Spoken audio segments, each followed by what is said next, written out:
भारत माता की, भारत माता की। श्रद्धेय अडवाणी जी,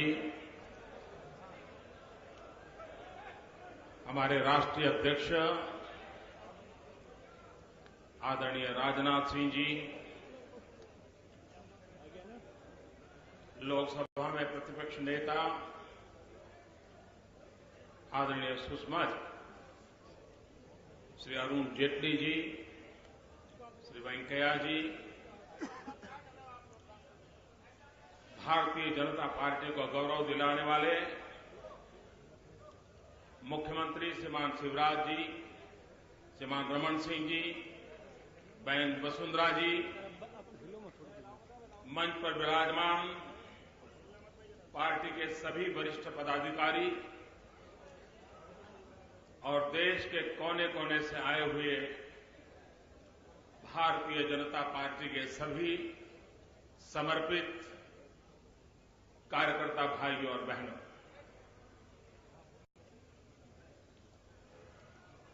दो दिन से हम विस्तार से देश की चिंता और चर्चा कर रहे हैं, राजनीति की चिंता और चर्चा कर रहे हैं और भारतीय जनता पार्टी के संगठन के कार्यक्रमों के लिए भी सोच रहे हैं।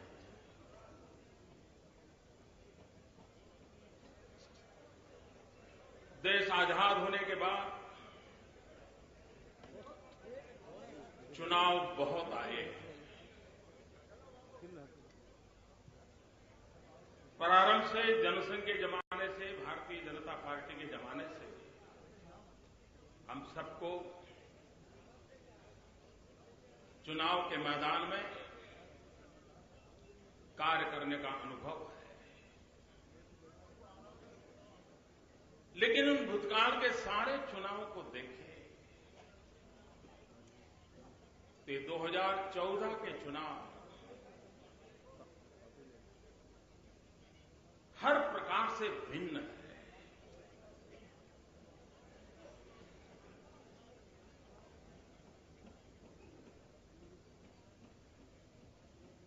इसके पूर्व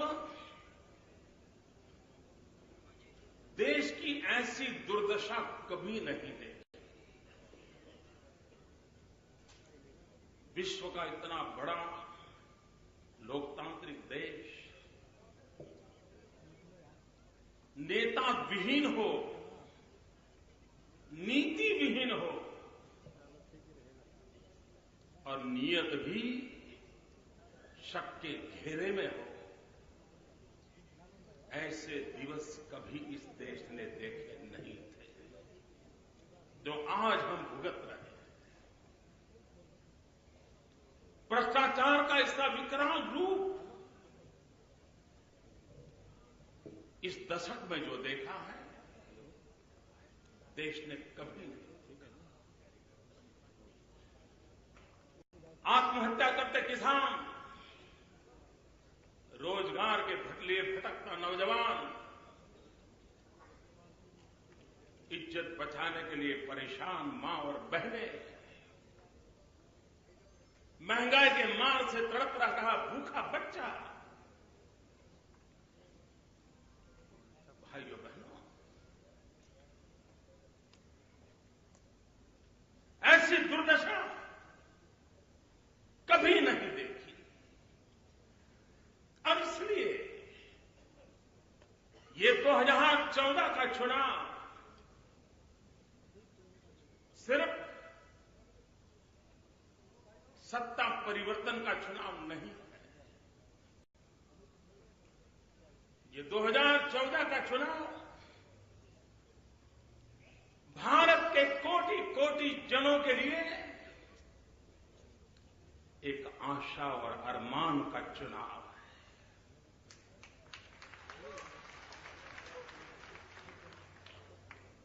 दो 2014 का चुनाव 21वीं सदी के प्रारंभ में अटल जी, एडवाणी जी ने भारत को जिस ऊंचाई पर लेकर के रखा था, उससे और नई ऊंचाइयों पर देश को पहुंचाने का देशवासियों के सपनों का चुनाव है।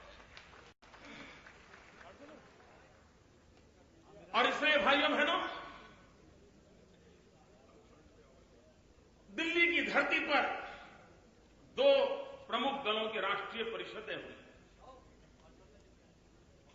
और अगर उसका विश्लेषण करें तो साफ नजर आता है कि 2 दिन पूर्व जो कांग्रेस का अधिवेशन हुआ, उसमें 2014 के चुनाव को दल को बचाने की जद्दोजहद के रूप में दिखाई देता है। उनका दल कैसे बचे, कांग्रेस को कैसे बचाएं, बिखरती हुई पार्टी को कैसे एक रखे, ये उनकी जद्दोजहद का विषय था। भाइयों बहनों,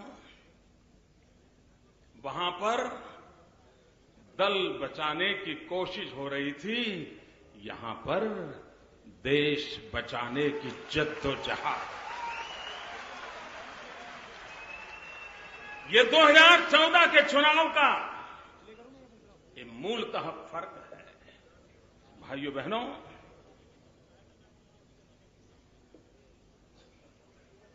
देश के कांग्रेस के कार्यकर्ता बड़ी आशा के साथ दिल्ली आए थे। उनको बताया गया था कि 17 तारीख को प्रधानमंत्री पद के लिए उम्मीदवार की घोषणा की जाएगी। बड़ी आशा और उमंग के साथ वो प्रधानमंत्री पद के उम्मीदवार की सौगात लेकर के जाने के लिए लालायित थे। और जैसा हमारे अरुण जेटली जी ने कहा कि देश भर के कांग्रेस कार्यकर्ता आए थे तो प्रधानमंत्री लेने के लिए, लेकिन वापस गए गैस के 3 बॉटल लेकर के। गैस के 3 सिलेंडर लेकर के वापस गए। भाइयों बहनों,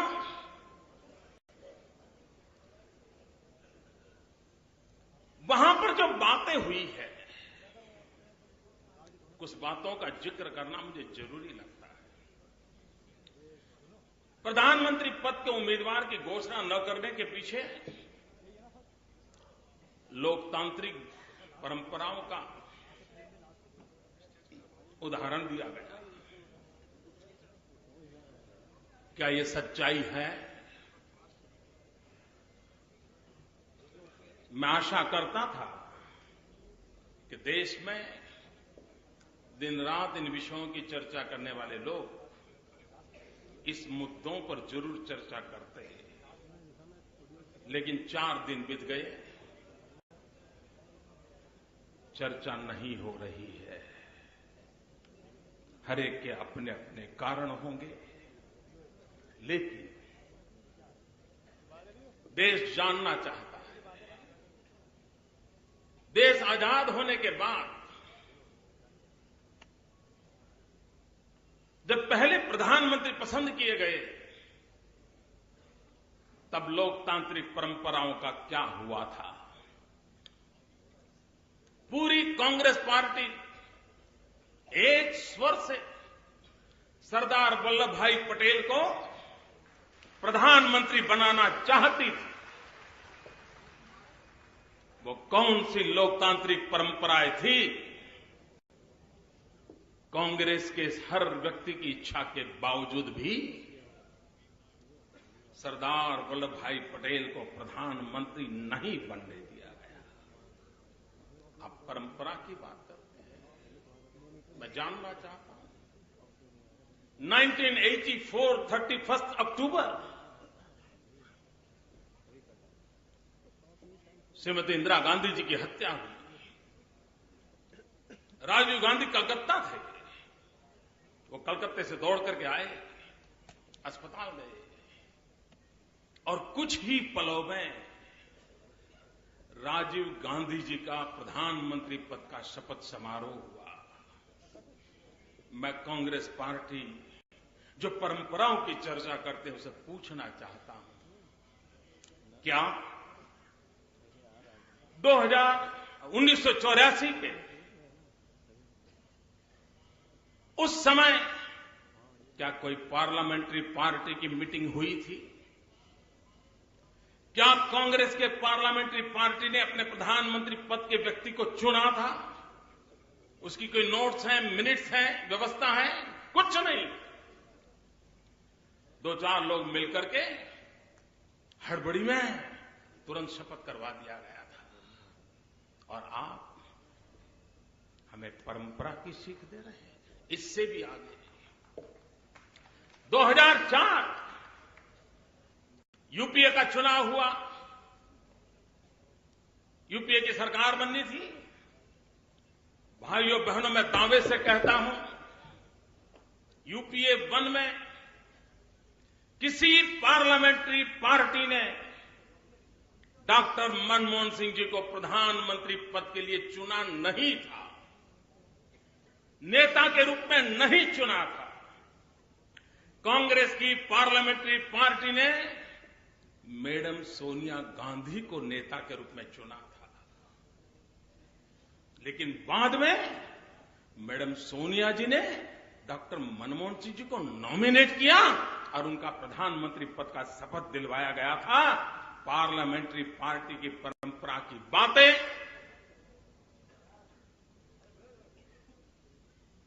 ऐसी बातें करके हम बच नहीं सकते। और बहन सुषमा जी ने कहा, राजनाथ जी ने कहा, वेंकैया जी ने कहा, कल अरुण जी ने कहा था,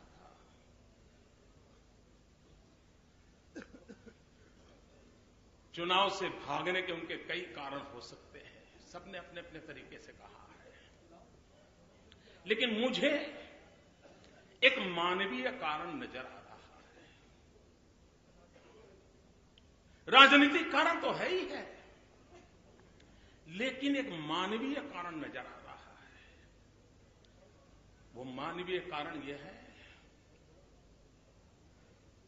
जब पराजय बिल्कुल निश्चित दिख रहा है, विनाश सामने नजर आ रहा है, तो क्या कोई मां अपने बेटे को बलि चढ़ाने के लिए तैयार होती है क्या?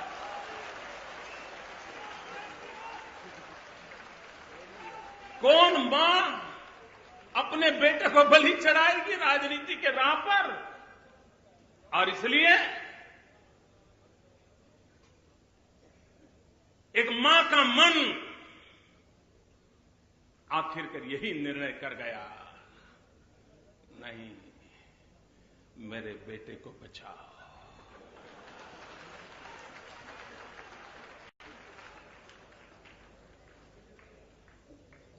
भाइयों बहनों,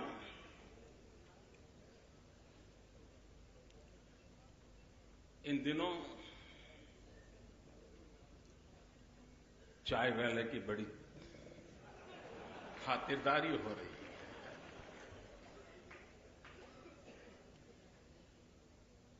देश का हर चाय वाला सीना तान के घूम रहा है।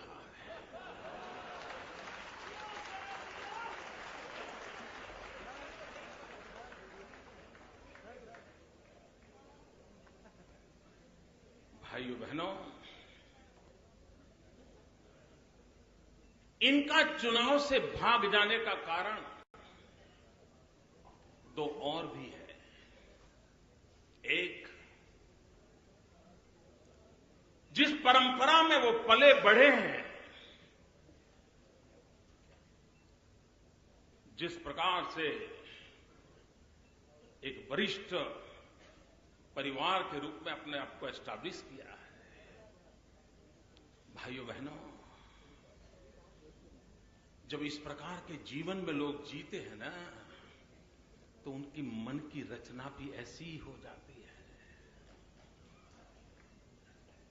सामंतशाही मानसिकता घर कर लेती है और तब उनको विचार आता है, लोकसभा का चुनाव महत्वपूर्ण है, कांग्रेस को जीतना भी चाहिए, लेकिन ये तो बेइज्जती का सवाल है कि चाय वाले से भिड़ना,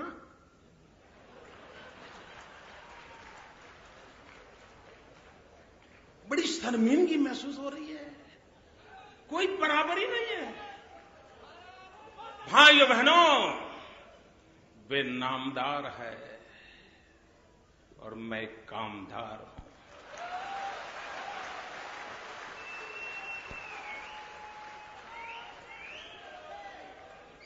ऐसे बड़े नामदार एक कामदार से मुकाबला करना बुरा मानते हैं, अपना खुद का अपमान मानते हैं। वो कैसे लड़ सकते हैं? इतना ही नहीं भाइयों, कभी कभी परंपरागत ऊंच नीच का भाव,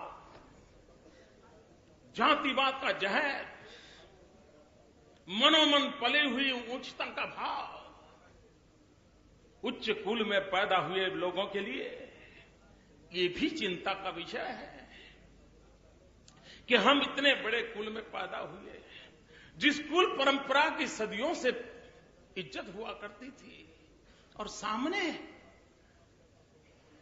एक पिछड़ी जाति में पैदा हुआ।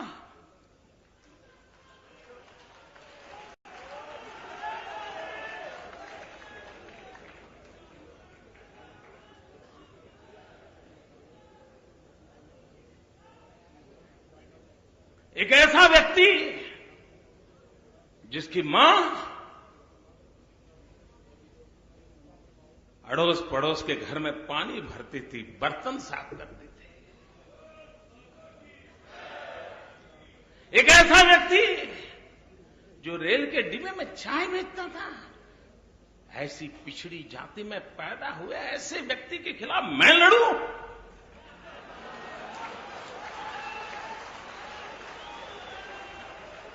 भाइयों बहनों,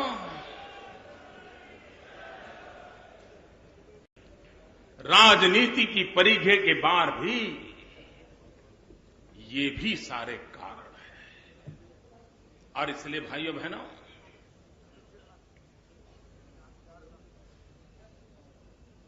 दो 2014 का चुनाव जब हम देख रहे हैं, तब जरा कल्पना कीजिए भाइयों बहनों,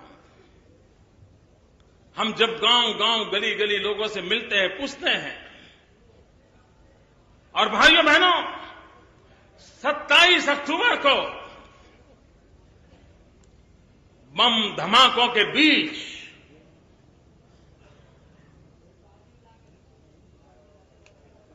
भारत मां की अपने रक्त से निर्दोष लोग पूजा अर्चना करते थे। भाइयों बहनों, उस समय जो जनसैलाब डटा हुआ था, वो दृश्य मुझे इस बात के संकेत करते हैं कि जब देश आजादी की लड़ाई लड़ता था,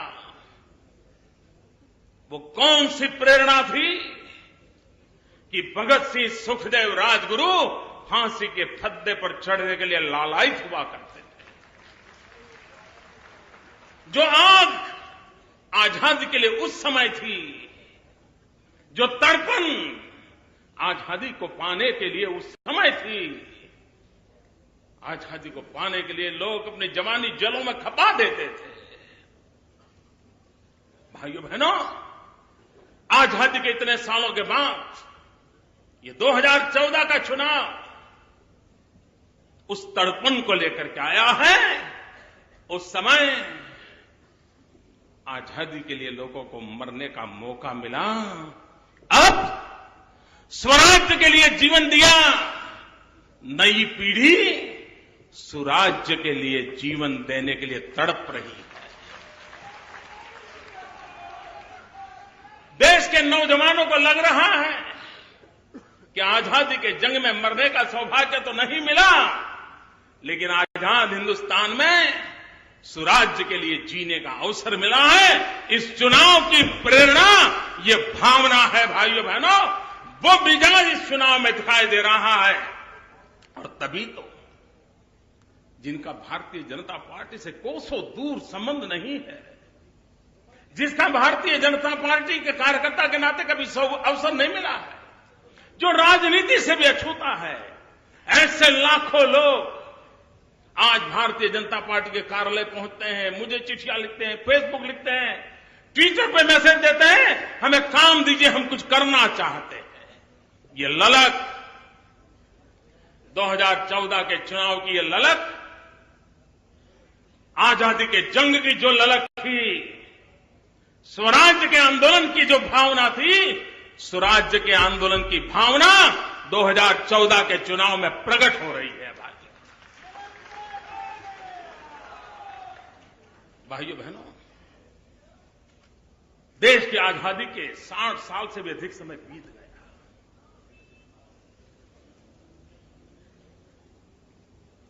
गरीबों की चिंता की बातें बहुत सुनी,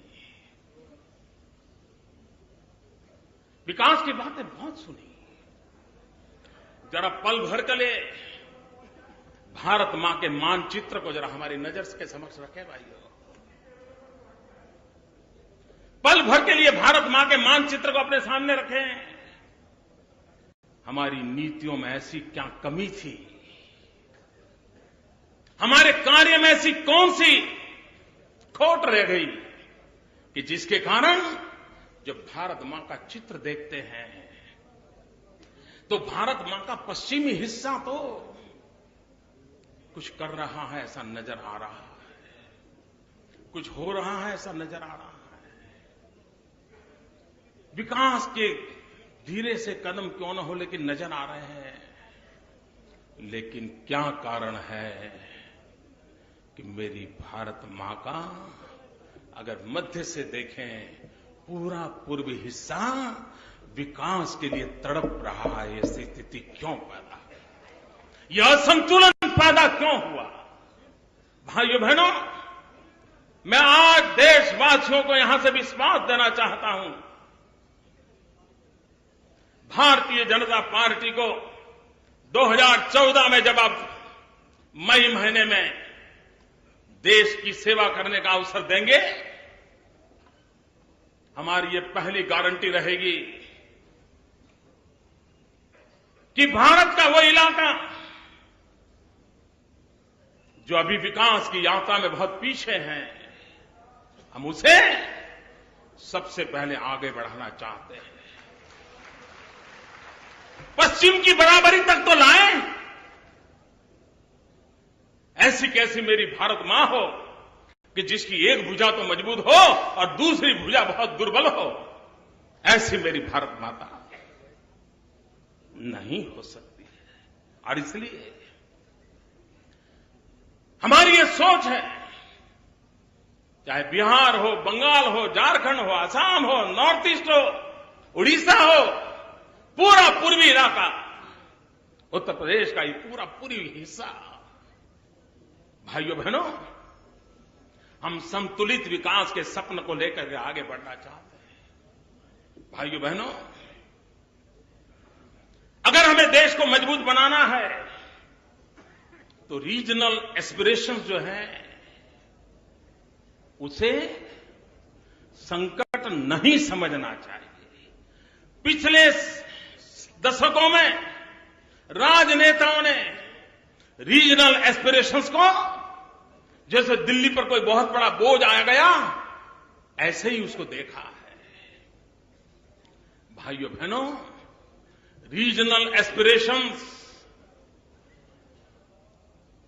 विकास के एक बहुत बड़ा अवसर भी बन सकते हैं। वो चुनौती नहीं है, वो अवसर है, क्योंकि हर राज्य की आगे बढ़ने के जो ललक जगी है, अगर दिल्ली वो जुड़ जाए तो कितनी तेज गति से आगे बढ़ सकते हैं, इसका मेरा पूरा भरोसा है। भाइयों बहनों, हमारा देश एक संघीय ढांचा है और ये संविधान की धाराओं तक सीमित नहीं हो सकता। ये संघीय ढांचा लेटर एंड स्पिरिट के रूप में हमने इसको इज्जत करनी होगी, गौरव करना होगा। और भाइयों बहनों, मेरे लिए बड़े आनंद का विषय है कि मैं मुख्यमंत्री पद पर रहा हूं।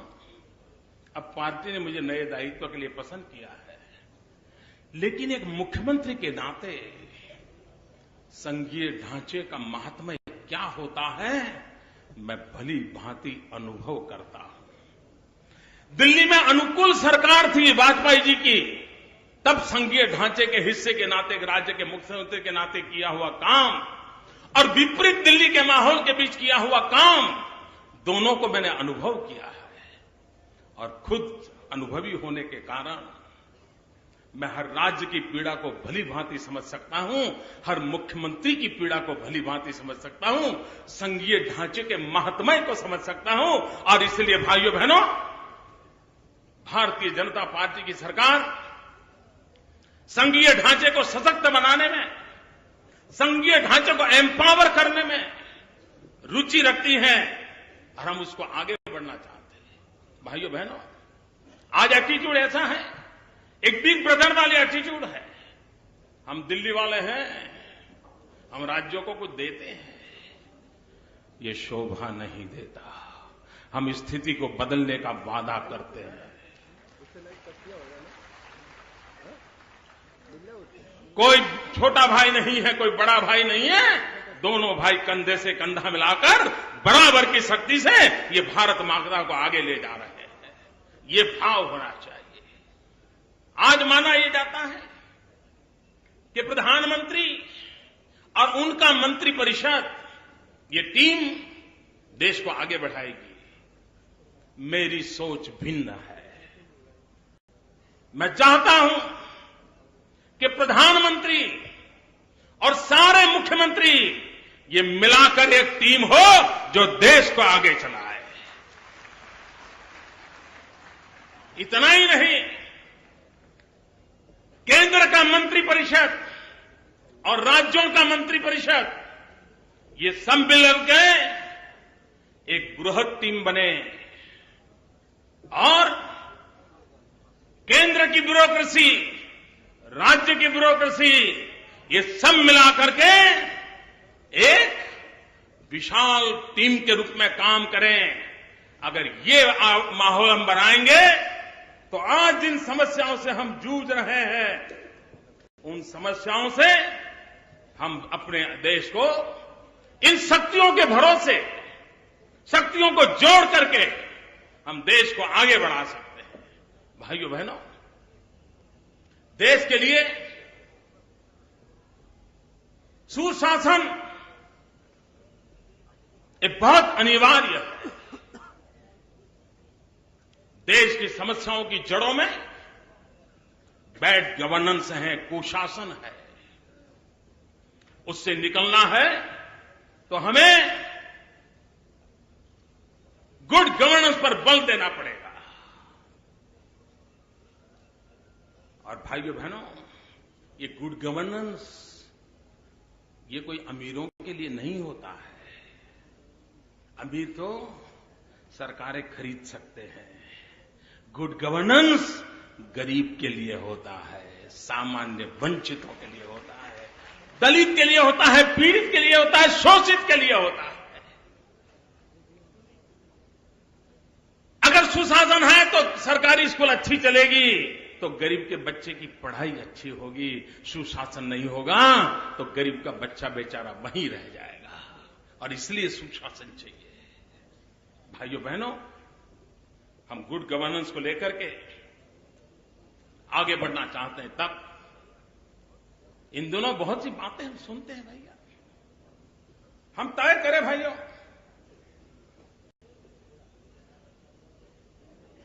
हम कई दिनों से कुछ बातें सुन रहे हैं। हमें तय करना है कि अब हमें एक घिसी-पीटी टेप रिकॉर्डर की आवाज पे भरोसा करना है कि ट्रैक रिकॉर्ड पे भरोसा करना है। टेप रिकॉर्ड की घिसी-पीटी आवाज बहुत सुन चुके हैं, देश ट्रैक रिकॉर्ड के आधार पर निर्णय करें कि देश को किसके भरोसे और किसके हाथ में सलामती के साथ देना है, उस पर निर्णय करें। भाइयों बहनों, सिर्फ बिल नहीं चाहिए, पॉलिटिकल विल चाहिए और करने के लिए दिल चाहिए। भाइयों बहनों, एक्ट बहुत सुन चुके हैं, देश को एक्ट सुन लिया, अब देश को एक्शन चाहिए। भाइयों बहनों, चुनाव जीतने के लिए डोल, चुनाव जीतने के लिए डोल डोल डोल डोल, फिर भी सरकार डोल रही है। भाइयों बहनों, डोल अपनी जगह पर है, लेकिन नक्कर विकास के लिए डेवलपमेंट चाहिए, डिलीवरी चाहिए। और इसलिए गुड गवर्नेंस, डोल से भी आगे बढ़कर के डेवलपमेंट और डिलीवरी के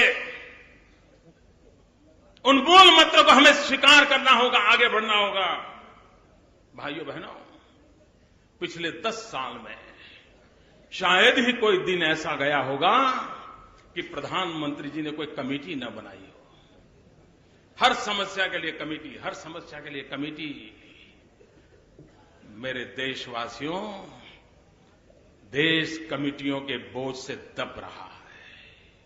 हमें कमेटी नहीं, हमें कमिटमेंट चाहिए और देश के लिए कमिटमेंट चाहिए। भाइयों बहनों, इतना बड़ा विशाल देश हमारा, जब मैं भारत माता की ओर नजर देखता हूं, उस पुरातन जीवन की ओर देखता हूं,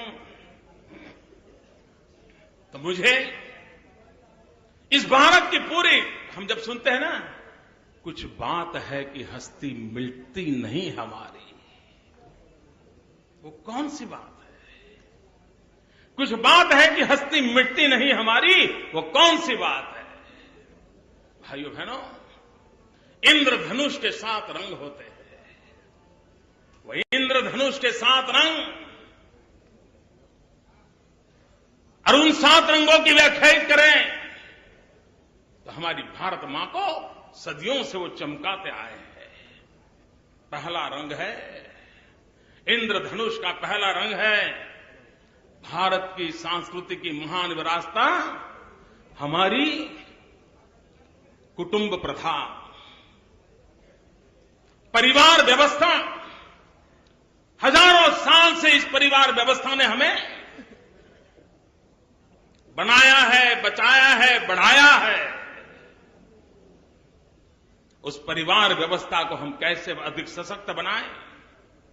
हमारी नीतियां, हमारी योजना, भारत की इस महान व्यवस्था परिवार, उसका सशक्तिकरण कैसे करें?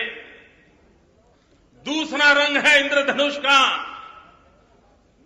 हमारी कृषि, हमारे पशु, हमारा गांव। महात्मा गांधी भारत को गांवों का देश कहते थे। यह हमारे इंद्रधनुष का एक बहुत बड़ा महत्वपूर्ण चमकीला अंग है। अगर हम इसे और चमकदार नहीं बनाते, कृषि हो, पशुपालन हो, हमारा गांव हो, गरीब हो, और इसलिए नियत उनकी भलाई के लिए नीतियां बनाने की होनी चाहिए। भाइयों बहनों, हम जिस बात के लिए गर्व कर सकते हैं, वो हमारी तीसरा रंग है इंद्रधनुष का, वो हमारी भारत की नारी, हमारी मातृशक्ति, त्याग और तपस्या की मूर्ति। आज हमने वहां कहां लाकर के छोड़ा है? इंद्रधनुष के रंग को आकर्षक इंद्रधनुष को बनाना है तो हमारी माताओं का एम्पावरमेंट होना चाहिए, उनकी शिक्षा दीक्षा, इस पर हमारा बल होना चाहिए। आर्थिक सामर्थ्य की वो धरोहर उसके पास हो, उस पर हमने बल देना चाहिए, उसकी सुरक्षा पर हमने ध्यान देना चाहिए। हमारे इस इंद्रधनुष का चौथा रंग है जल, जमीन, जंगल, जलवायु। यह हमारी विरासत है, हमारी अमानत है। अगर हमें भारत को आने वाली सदियों तक विकास की दौड़ में आगे रखना है, तो हमारे इंद्रधनुष के इस चौथे रंग को भी उसकी परवरिश करनी होगी, उसको सुरक्षित करना होगा, उसको आधुनिक टेक्नोलॉजी के साथ और अधिक बलवत्तर बनाना पड़ेगा। भाइयों बहनों, इसका पांचवा रंग है जो आज सबसे महत्वपूर्ण है, वो है हमारा युवा धन, हमारी युवा शक्ति। हम कितने भाग्यवान हैं कि आज हिंदुस्तान दुनिया का सबसे नौजवान देश है। 65% जनसंख्या 35 से कम आयु की है। 65% जनसंख्या 65 से कम आयु की है, 35 से कम आयु की है। भाइयों बहनों, जिस देश के पास इतना बड़ा डेमोग्राफिक डिवीजन हो, इतनी हमारे पास नौजवानों की शक्ति हो, हम दुनिया को क्या कुछ नहीं दे सकते हैं। पूरे विश्व को वर्कफोर्स के लिए आने वाले दिनों में गंभीर संकट आने वाला है। अगर आज हमने तैयारियां कर ली होती तो दुनिया के वर्कफोर्स के लिए हमारा भारत का नौजवान न सिर्फ भारत का निर्माण करता, पूरे विश्व का निर्माण करने की ताकत रखता था। उसकी हमें चिंता करनी। भाइयों बहनों, हमारे देश का युवा कुछ बातें बड़ी चिंता फैला रही है। आधुनिकता के नाम पर पश्चिमी रंग के प्रभाव के कारण इंद्रधनुष का यह रंग कहीं फीका तो नहीं पड़ रहा है। जब ये खबरें आती हैं ड्रग्स, नारकोटिक्स कुछ इलाकों में हमारी युवा पीढ़ी को तबाह कर रहा है। भाइयों बहनों, राजनीति से परे उठ करके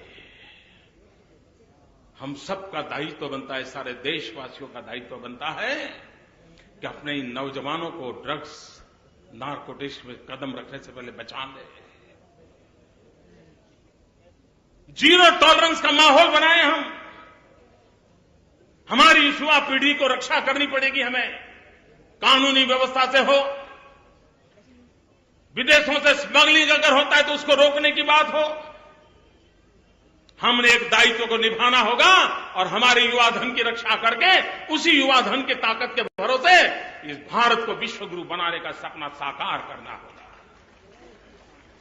भाइयों बहनों, इंद्रधनुष का 7वां रंग है, वो भी हमारी बड़ी अनमोल विरासत है, और वो है डेमोक्रेसी, हमारा लोकतंत्र। और जिस देश के पास डेमोग्राफिक डिवीजन हो, डेमोक्रेटिक डिवीजन हो, वो देश दुनिया के सामने कितनी बड़ी ताकत के साथ आगे बढ़ सकता है। और इसलिए भाइयों, हमारा लोकतंत्र ये हमारी सबसे बड़ी पूंजी है। विश्व के सामने आंख में आंख मिलाकर बताने की ताकत ये हमारा लोकतंत्र देश होना है। भाइयों बहनों, समय रहते हमने हमारे इस लोकतंत्र के रंग को और अधिक कैसे ताकतवर बनाना, उस पर हमने सोचना होगा। भाइयों बहनों, हमने हमारे लोकतंत्र को रिप्रेजेंटेटिव सिस्टम से लेकर के आगे बढ़ा करके पार्टिसिपेटिव डेमोक्रेसी पर बल देने की जरूरत है। प्रतिनिधि वाला लोकतंत्र, उसको जनभागीदारी वाले लोकतंत्र की ओर हमें ले जाना है। भाइयों बहनों, हमें गर्व है, हम गणतंत्र के परंपरा को निभाते हैं, लेकिन समय की मांग है कि अब सामान्य मानवी गणतंत्र में गुणतंत्र की भी अनुभूति करे।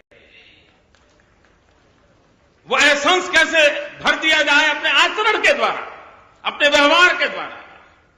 लोकतांत्रिक परंपराओं के प्रति गौरव करके हम उसको कैसे करें। और इस इंद्रधनुष का 7वां रंग जो अत्यंत महत्वपूर्ण है वो है ज्ञान। मानव जात जब जब ज्ञान युग में रही है, भारत ने डंका बजाया है। हम ज्ञान के उपासक हैं। हर मां अपने बेटे को आशीर्वाद देती है तो क्या देती है? कहती है बेटा पढ़ लिख करके बड़ा होना। हर मां के मुंह से ही निकलता है। ये ज्ञान हमारे इस इंद्रधनुष के 7 रंग का महत्वपूर्ण रंग, उस ज्ञान को हम किस प्रकार से अधिक शक्तिशाली बनाएं, उसकी ओर हमने जाना है। भाइयों बहनों, इन 7 रंग की कीर्ति कैसे बढ़े, नई कल्पकता कैसे जुड़े, नए विचार कैसे उसके साथ आए, उसको लेकर के हम आगे बढ़ना चाहते हैं। भाइयों बहनों, अभी कांग्रेस के अधिवेशन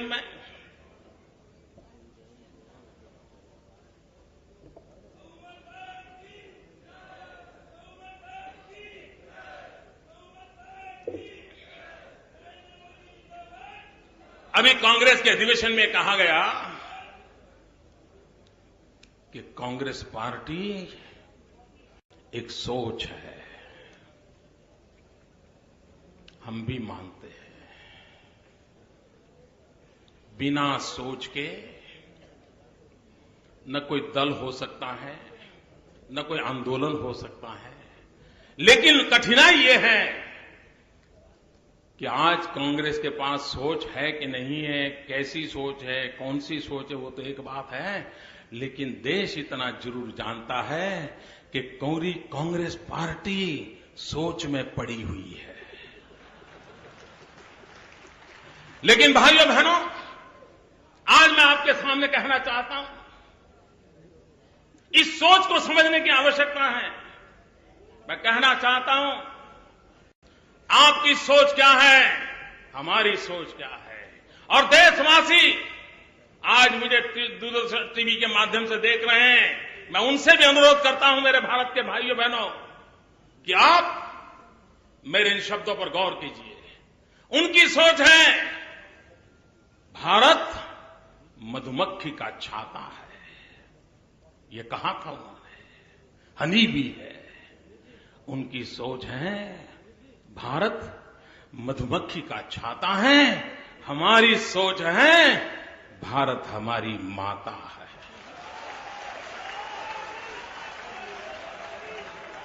उनकी सोच है गरीबी ये मन की अवस्था है। हमारी सोच है गरीब हमारे लिए दरिद्र नारायण है। उनकी सोच है जब तक हम गरीब की बात नहीं करते मजा नहीं आता। ये उनके शब्द बोल रहा हूं, एक शब्द मेरा नहीं है। वे कहते हैं हम जब तक गरीब की बात नहीं करें मजा नहीं आता। और हम जब गरीब की बात को सुने, उसे याद करें, तो दर्द से हम रात भर सो नहीं पाते। उन्हें मजा नहीं आता, हमें नींद नहीं आती। ये दो सोच में फर्क है। उनकी सोच है पैसे पेड़ पर नहीं उगते हैं।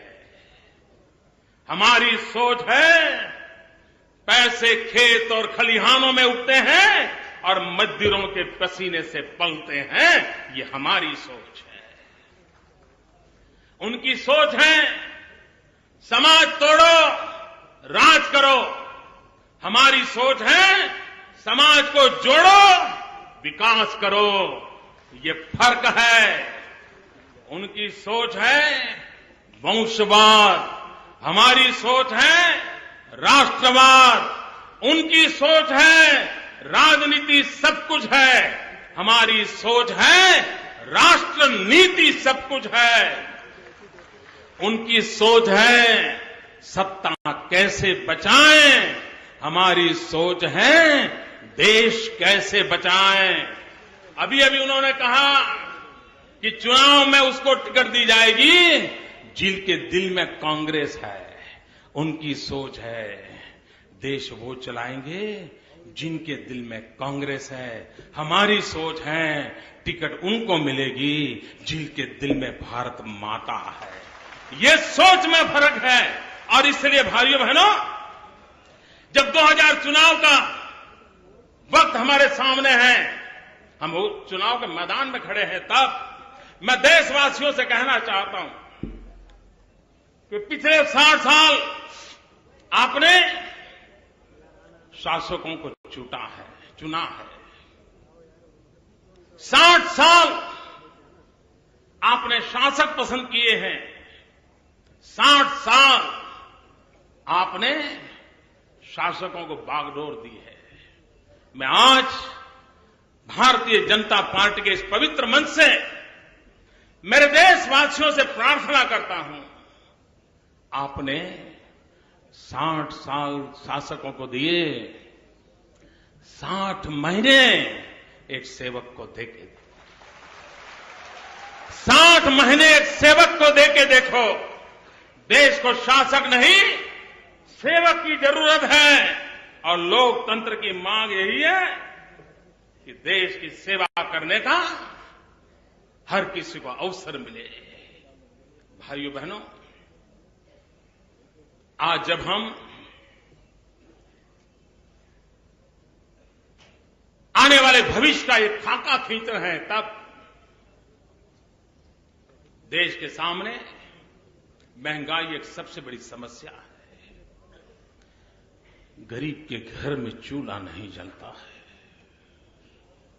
मां, बच्चे रात रात रोते हैं, आंसू पी के सोते हैं। क्या भाइयों बहनों, क्या महंगाई को रोका नहीं जा सकता है? क्या कोई उपाय नहीं है? भाइयों बहनों, आज देश की स्थिति क्या है? हमारे पास कोई रियल टाइम डाटा ही नहीं होता है। खेती की सीजन आई, कितनी फसल कहां कितनी बोई जा रही है, कोई रियल टाइम डाटा नहीं। कौन सा अन्न, कौन सी चीज कितनी पैदावार हुई, रियल टाइम डाटा नहीं है। हमारी पहली प्राथमिकता रहेगी कि देश के कृषक जो खेती के क्षेत्र में काम करते हैं, हम एक रियल टाइम डाटा का टेक्नोलॉजी के द्वारा एक मैकेनिज्म विकसित करेंगे और देश को समय रहते पता चलेगा कि इस बार ये फसल इतनी बोई गई है, और फसल होने पर पता चलेगा कि इस वर्ष इतनी फसल पैदावार हुई है, इतनी हमारी आवश्यकता है। आवश्यकता का भी रियल टाइम डाटा होना चाहिए और हर भूभाग का होना चाहिए, और हम उसके आधार पर तय कर सकते हैं कि अगर देश की इतनी आवश्यकता है, इतनी फसल है, तो समय रहते क्या इंपोर्ट करना, क्या एक्सपोर्ट करना, उसका फैसला कर सकते हैं। आज क्या हो रहा है, एक तरफ देश में जरूरत हो, उसी को दूसरे रास्ते से एक्सपोर्ट कर दिया जाता है। देश भूखा मरता है और फिर उसी चीज को फिर इंपोर्ट किया जाता है। पता नहीं कौन सा कारोबार होगा। और इसलिए भाइयों बहनों, हमारा आग्रह है और हमें विश्वास है कि सामान्य व्यक्ति को महंगाई का मार झेलना न पड़े, किसानों का एक्सप्लॉयटेशन न हो, और इसलिए एक प्राइस स्टेबिलाइजेशन फंड की रचना होनी चाहिए देश में, और प्राइस स्टेबिलाइजेशन फंड के द्वारा, सरकार के द्वारा इंटरवेन करके गरीब की थाली को हमेशा सलामत रखा जाए, इसकी चिंता किया जाए। इसी प्रकार से समय की मांग है, देश में एक नेशनल एग्रीकल्चर मार्केट खड़ा किया जा रहा है। इतना ही नहीं, ब्लैक मार्केटियर्स के लिए स्पेशल अदालतें बनाई जाए और समय सीमा के अंदर ये ब्लैक मार्केटियर्स को सजा दे करके हिंदुस्तान के अंदर इस प्रकार की प्रवृत्ति को रोका जाए।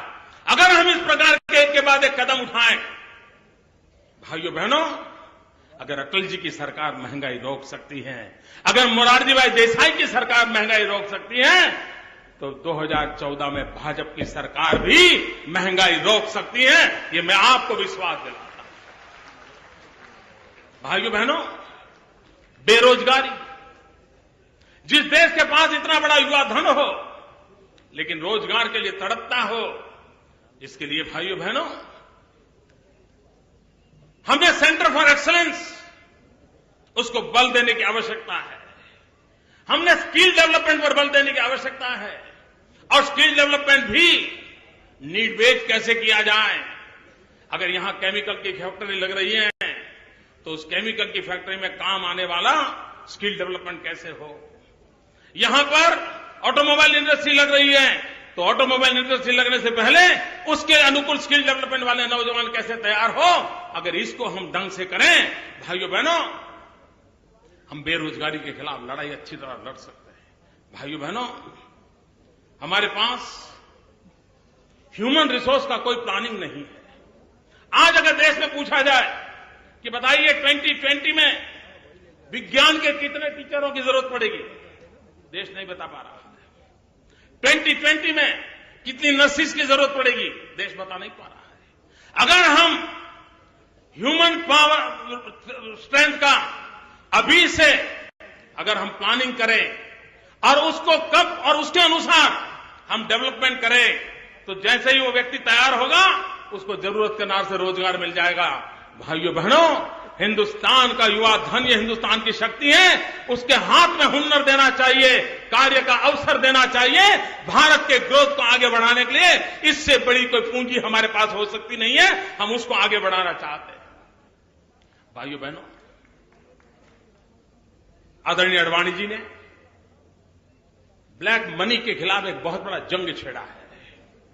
हम भारतीय जनता पार्टी के एक एक कार्यकर्ता का कमिटमेंट है कि अडवाणी जी ने जो सपना संजोया है इसे हम पूरा करके रखेंगे। जो भी कानूनी व्यवस्था करनी पड़ेगी कानूनी व्यवस्था की जाएगी। उसके विषय के ज्ञाताओं का टास्क फोर्स बनाना होगा तो टास्क फोर्स बनाया जाएगा। लेकिन दुनिया के देशों में हिंदुस्तान से लूटा गया जो सामान, पैसे, रुपये रखे गए हैं, एक एक पाई लाई जाएगी और गरीब की भलाई के लिए काम लगाई जाएगी। भाइयों बहनों, आज ग्लोबलाइजेशन का ये जमाना है और ग्लोबलाइजेशन के इस जमाने में हम अकेले एक देश के नाते काम नहीं कर सकते।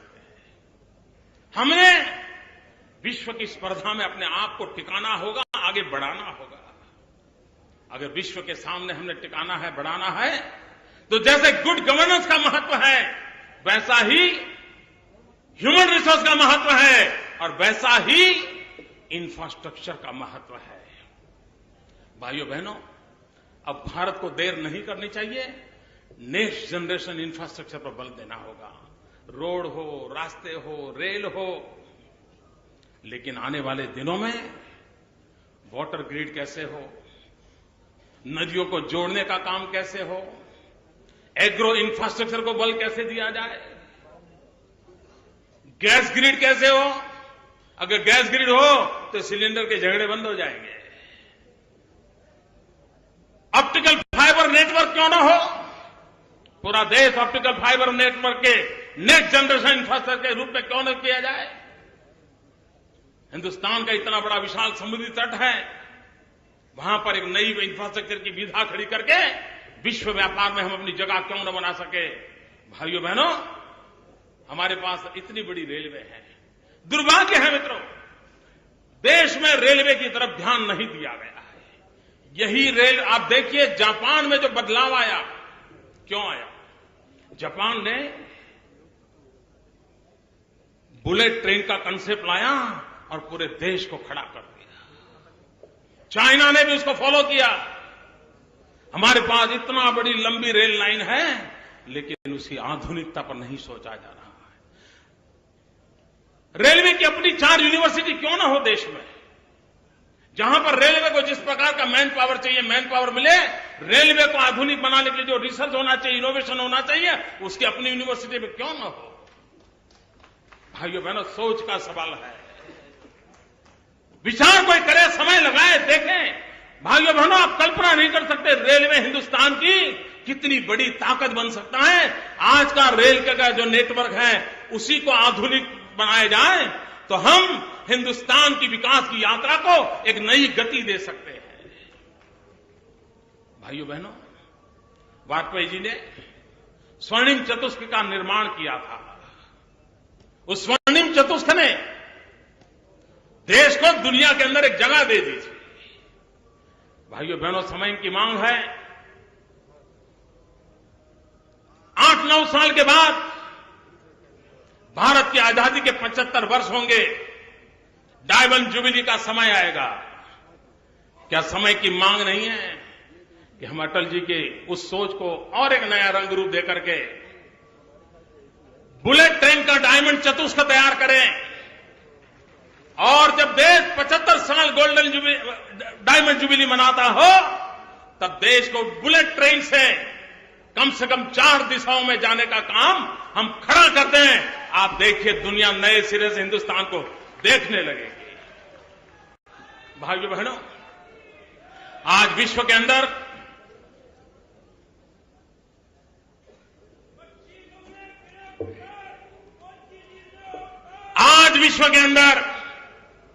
मैंने कहा, हम अलग थलग हिंदुस्तान सोच नहीं सकते। हमारे साथ हमारे देश में गुनहगार कौन है कौन नहीं, इसकी मैं चर्चा नहीं कर रहा हूं, लेकिन एक समाज के नाते, एक सभ्य समाज के नाते, एक सुशिक्षित संस्कारित समाज के नाते आज हमारी माताओं बहनों के साथ जो हो रहा है, दुनिया में हम मुंह दिखाने लायक नहीं है। यह हम सबका दायित्व बनता है।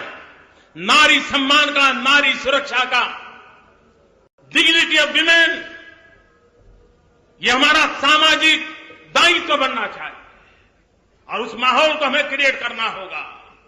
कानून के साथ साथ समाज जीवन की इस व्यवस्था को भी हमने खड़ा करने के लिए प्रयास करना होगा।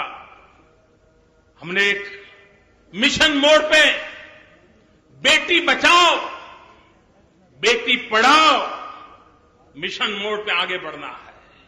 मां के गर्भ में 21वीं सदी में बेटी को मार दिया जाए, भाइयों बहनों, इससे बड़ा कोई कलंक नहीं हो सकता। लाखों बेटियां मां के गर्भ में मारी जा रही हैं। ये हम सबका दायित्व है। बेटी बचाओ बेटी पढ़ाओ, इस मिशन को लेकर हम कैसे आगे बढ़े। भाइयों बहनों, हमें अब नारी की तरफ देखने का दृष्टिकोण भी बदलना होगा। हमारी नारी, जिसको हमने होम मेकर के रूप में हमने देखा है, अब समय की मांग है हम हमारी देश की नारी को नेशन बिल्डर के रूप में देखें। अगर हम उसको नेशन बिल्डर के रूप में देखेंगे, हमारी सोच बदलेगी और हम विश्व के सामने एक नई शक्ति के रूप में उभर सकते हैं। भाइयों बहनों, देखिए मैं समय जरा ज्यादा ले रहा हूं।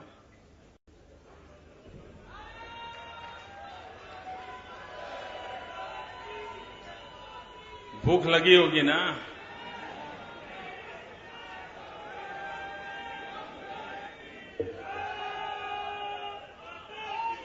भाइयों बहनों, हमारे देश का एक दुर्भाग्य रहा कि जिस समय हमने अर्बनाइजेशन को एक अपॉर्चुनिटी मानना चाहिए था, हमने अर्बनाइजेशन को चैलेंज मान लिया, एक संकट मान लिया और हमारी सारी मुसीबतों का कारण ये गलत थिंकिंग रहा है। भाइयों बहनों, अर्बनाइजेशन को एक अवसर मानना चाहिए। विकास के अंदर उसको एक महात्मा के स्वीकार करना चाहिए। नीतियों का निर्धारण उस रूप में करना चाहिए। क्यों न हमारे देश में 100 नए शहर बने, आधुनिक शहर बने, वॉक टू वर्क कंसेप्ट के रूप में बने, स्मार्ट सिटी बने, आवश्यकता अनुसार कहीं हेल्थ सिटी बने, कहीं स्पोर्ट सिटी बने, ये स्पेशलाइज सिटी क्यों न बने। भाइयों बहनों, अगर हम चाहें तो हम 100 नए शहरों का सपना आज देश की आवश्यकता के लिए कर सकते हैं। भाइयों बहनों, 100 न्यू सिटी की जैसे जरूरत है, वैसे 2 शहर जो पास है, उसके लिए एक ट्विन सिटी का कंसेप्ट हमने डेवलप करना चाहिए। जैसे न्यूयॉर्क, न्यू जर्सी है, हमने ट्विन सिटी कंसेप्ट को डेवलप करना चाहिए। विकास का एक नया मॉडल उसमें से हमें मिल सकता है। उसी प्रकार से बड़े शहरों के आसपास सैटेलाइट सिटीज, इसकी पूरी जाल बनानी चाहिए। एक अवसर के रूप में लें और आप कल्पना कर सकते हैं जब इतना सारा काम शुरू होगा, कितना सीमेंट चाहिए, कितना लोहा चाहिए, कितने सीमेंट के कारखाने चाहिए, कितने लोहे के कारखाने चाहिए, कितने नौजवान चाहिए, कितनों को रोजगार मिलेगा। आप अंदाज कर सकते हैं देश के जीडीपी की जो चिंता हो रही है, उसका जवाब इसमें से मिल सकता है। भाइयों बहनों, क्या आजादी के इतने साल के बाद गरीब के पास घर नहीं होना चाहिए? क्या छत के बिना जिंदगी गुजारने के लिए उसको मजबूर होना पड़े? क्यों न हम करोड़ों करोड़ों मकान बनाने का सपना लेकर के और राज्यों को उसको जोड़ करके मिशन मोड पे हर राज्य उसमें जुड़ जाए, केंद्र और राज्य मिलकर के गरीब से गरीब व्यक्ति तक भी घर हो, उसकी दिशा में आगे बढ़े। भाइयों बहनों, जल, जमीन, जंगल, कृषि, पशु, इसके बिना देश नहीं चलेगा। हमारी कृषि आधुनिक बने, प्रोडक्टिविटी बढ़े, पर ड्रॉप मोर क्रॉप, इस कंसेप्ट को हम साकार करें। एक एक बूंद पानी से फसल कैसे पैदा हो, ड्रिप इरिगेशन हो, स्प्रिंकलर्स हो, आधुनिक विज्ञान को कैसे स्वीकार करें, नीतियों को कैसे प्रोत्साहन दिया जाए, भारत के लिए आवश्यक फसल के लिए वेस्टलैंड डेवलपमेंट के लिए एक मिशन मोड पर अगर काम करें। भाइयों बहनों, एग्रो इंफ्रास्ट्रक्चर पर एक विशेष रूप से ध्यान देने की आवश्यकता है। एग्रो इंफ्रास्ट्रक्चर के साथ साथ नदियों को जोड़ने वाले संकल्प जो अटल जी ने दिया है, उस अटल जी को सपने को साकार करने के लिए नदियों के जोड़ने के काम को हमने आगाह करना पड़ेगा। और भाइयों बहनों, गुजरात में अमूल डेयरी इतने सालों से चल रही है। क्या हिंदुस्तान के बड़े राज्यों में श्वेत क्रांति नहीं हो सकती है? क्या वहां का हमारा किसान दूध उत्पादन करके उस राज्य की दूध की आवश्यकताओं की पूर्ति करे, इतना ताकतवर नहीं बन सकता है? भाइयों बहनों, हमने उस दिशा में आगे करके देखना होगा ताकि हमारे किसान को कभी मुसीबत झेलनी नहीं पड़ेगी। और इसलिए मैं कहता हूं, अगर हमने कृषि विकास करना है तो 1/3 agriculture, 1/3 animal husbandry and 1/3 tree plantation. देश का दुर्भाग्य देखिए, हमारे यहां जमीन को नापा नहीं गया है। आज सैटेलाइट टेक्नोलॉजी के माध्यम से तत्काल किसानों की जमीन कितनी है, साइज क्या है, उसका पूरा लेखा जोखा उसको देना चाहिए। तो आज वो अपनी बाढ़ करने के लिए जमीन वेस्ट करता है, वो नहीं करेगा। और वो जो किनारे पर अगर पेड़ लगाएगा, आज हमें टिम्बर इंपोर्ट करना पड़ता है, हम टिम्बर इंपोर्ट करने से बच जाएंगे। और इसलिए हमने भाइयों बहनों टिम्बर इंपोर्ट करने से बचना है तो, और हमारे किसान को ताकतवर बनाना है तो, हमने इस बात को बल देते हुए आगे बढ़ने की दिशा में काम करना होगा। और मुझे विश्वास है मित्रों कि हम अगर उन बातों को करते हैं तो हम परिस्थिति को पलट सकते हैं। उसी प्रकार से बिजली, कैसा देश है, 20,000 मेगावाट बिजली के कारखाने बंद पड़े हैं, फ्यूल नहीं है, कोयले की खदानें बंद पड़ी है। क्या हम सपना नहीं देख सकते पावर ऑन डिमांड? अगर राज्य इनिशिएटिव ले, केंद्र मदद करें, 24 घंटे बिजली हर घर में पहुंचाई जा सकती है, सामान्य व्यक्ति के जीवन में बदलाव लाया जा सकता है। भाइयों बहनों, शिक्षा, अगर 21वीं सदी में हमें दुनिया के सामने अपना सर ऊंचा रखना है तो शिक्षा में कोई कॉम्प्रोमाइज नहीं होना चाहिए। हमारी प्राइमरी एजुकेशन को हमें और अधिक बल देने की आवश्यकता है। उसके साथ साथ क्यों न हिंदुस्तान के हर राज्य में आईआईएम न हो, क्यों न हिंदुस्तान के हर राज्य में आईआईटी न हो, हाँ, क्यों न हिंदुस्तान में हर राज्य में एम्स न हो, हमारा सपना है। हर राज्य में आईआईएम हो, आईआईटी हो, एम्स हो, हमारी शिक्षा की एक नई ऊंचाइयों पर ले जाने की दिशा में हमारा प्रयास हो और हम उसको आगे बढ़ाना चाहते हैं। भाइयों बहनों, हेल्थ सेक्टर, आज अगर गरीब के घर में बीमारी आ जाए, मध्यम वर्ग के परिवार के घर में बीमारी आ जाए, उसका पूरी आर्थिक स्थिति चरमरा जाती है, वो तबाह हो जाता है। और इसलिए हम अप्रोच को बदलने की आवश्यकता है। जैसे शिक्षा में टीचिंग अप्रोच को छोड़ करके लर्निंग अप्रोच पे जाने की आवश्यकता है, उसी प्रकार से हेल्थ के सेक्टर में आज हम सिकनेस को एड्रेस करते हैं, आवश्यकता है हम वेलनेस को एड्रेस करें। हम बीमारी की चिंता करते हैं, हम स्वास्थ्य की चिंता कम करते हैं। और इसलिए preventive health care, paramedical forces, ये सारी शक्तियों को कैसे जोड़ा जाए। भाइयों बहनों, हेल्थ इंश्योरेंस की बातें बहुत हुई हैं। 21वीं सदी में हमें गारंटी देनी होगी, हेल्थ इंश्योरेंस से अटकना नहीं है, हेल्थ एश्योरेंस का वादा करना होगा।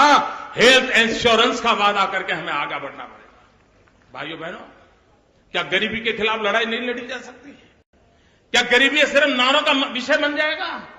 भाइयों बहनों, मैं विश्वास से कहता हूं, हमारी आर्थिक योजना के द्वारा, जन भागीदारी के द्वारा, स्मॉल स्केल कॉटेज, इन सारी प्रवृत्तियों को जोड़ करके हम गरीबी के खिलाफ हम लड़ाई लड़ सकते हैं। और गरीबी की लड़ाई के खिलाफ लड़ाई लड़ने के लिए गरीबों का सशक्तिकरण होना चाहिए। एम्पावरमेंट ऑफ पुअर, उसको भी गरीबी से बाहर आना है, हमने उसको अवसर देना चाहिए। और जहां जहां हमने अवसर दिया है, हमें परिणाम मिले हैं, उसको हमें आगे बढ़ाना है। भाइयों बहनों, इसके उपरांत एक और महत्वपूर्ण बात है। मैंने कहा कि दुनिया के सामने जब ताकत से खड़ा रहना है,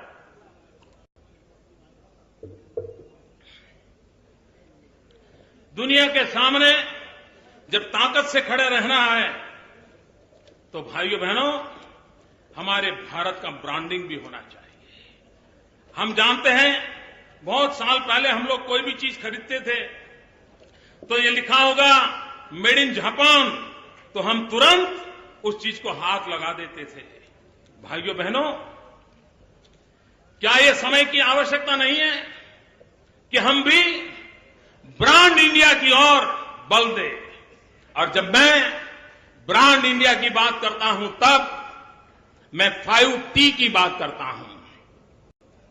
talent, tradition, tourism, trade, technology, ये 5T ऐसे हैं जिसके भरोसे हम ब्रांड इंडिया को लेकर के विश्व को एक बाजार बनाने की ताकत खड़ी कर सकते हैं। मित्रों, भारत उत्पादन करे, दुनिया खरीद करे, लेकिन इसके लिए हमने टेक्नोलॉजी में अपग्रेडेशन करना होगा, हमारी टैलेंट का भरपूर उपयोग करना होगा, हमारी ट्रेडिशन को दुनिया को परिचित कराना होगा। टूरिज्म में बहुत ताकत होती है। भाइयों बहनों, terrorism divides, tourism unites. Terrorism तोड़ता है, टूरिज्म जोड़ता है। भाइयों बहनों, हम टेक्नोलॉजी, ट्रेड, इन परंपराओं को हम आगे लेकर के चलें। भाइयों बहनों, इन दिनों एक नई शब्दावली हमारे सामने आई है, मैं आज उसकी भी चर्चा करना चाहता हूं।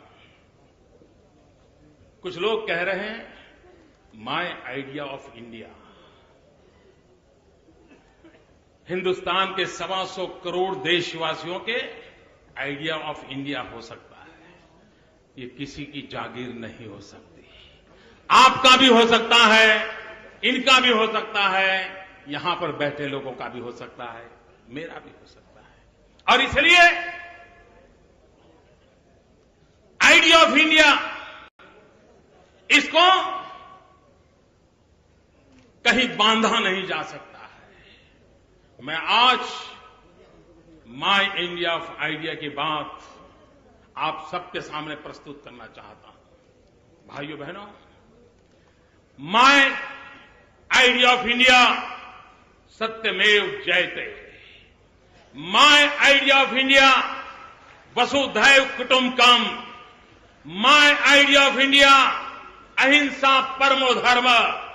माय आइडिया ऑफ इंडिया आनो भद्राः कृतवो यन्तु विश्वतः। माय आइडिया ऑफ इंडिया सर्व पंथ समभाव। माय आइडिया ऑफ इंडिया एकम सत् विप्राः बहुधा वदन्ति। माय आइडिया ऑफ इंडिया सर्वे भवन्तु सुखिनः सर्वे सन्तु निरामया। माय आइडिया ऑफ इंडिया सहना भवतु सहनौ भुनक्तु सह वीर्यं करवावहै। माय आइडिया ऑफ इंडिया न त्वं हम कामये राज्यम न मोक्षम न पुनर्भवम कामये दुक्तप्तानाम प्राणिनामार्ति नाशनम। माय आइडिया ऑफ इंडिया जननी जन्मभूमिश्च स्वर्गादपि गरीयसी। माय आइडिया ऑफ इंडिया पौधे में भी परमात्मा होता है। माय आइडिया ऑफ इंडिया वैष्णवजन तो तेनेरे कहिए जे पीड़ पराई जाने रे। माय आइडिया ऑफ इंडिया वाच कांच मन निश्चल राखे परधन जाले हाथ रे परधन नव जाले हाथ रे। माय आइडिया ऑफ इंडिया यत्र नार्यस्तु पूज्यन्ते रमन्ते तत्र देवताः। माय आइडिया ऑफ इंडिया नारी तू Narayani. My idea of India दरिद्र नारायण की सेवा। माय आइडिया ऑफ इंडिया नर करनी करे तो नारायण हो जाए। भाइयों बहनों, माय आइडिया ऑफ इंडिया की जब मैं बात कर रहा हूं तब और जब हम 2014 के चुनाव में जा रहे हैं तब आप सब मेरे साथ नारा बुलवाएंगे।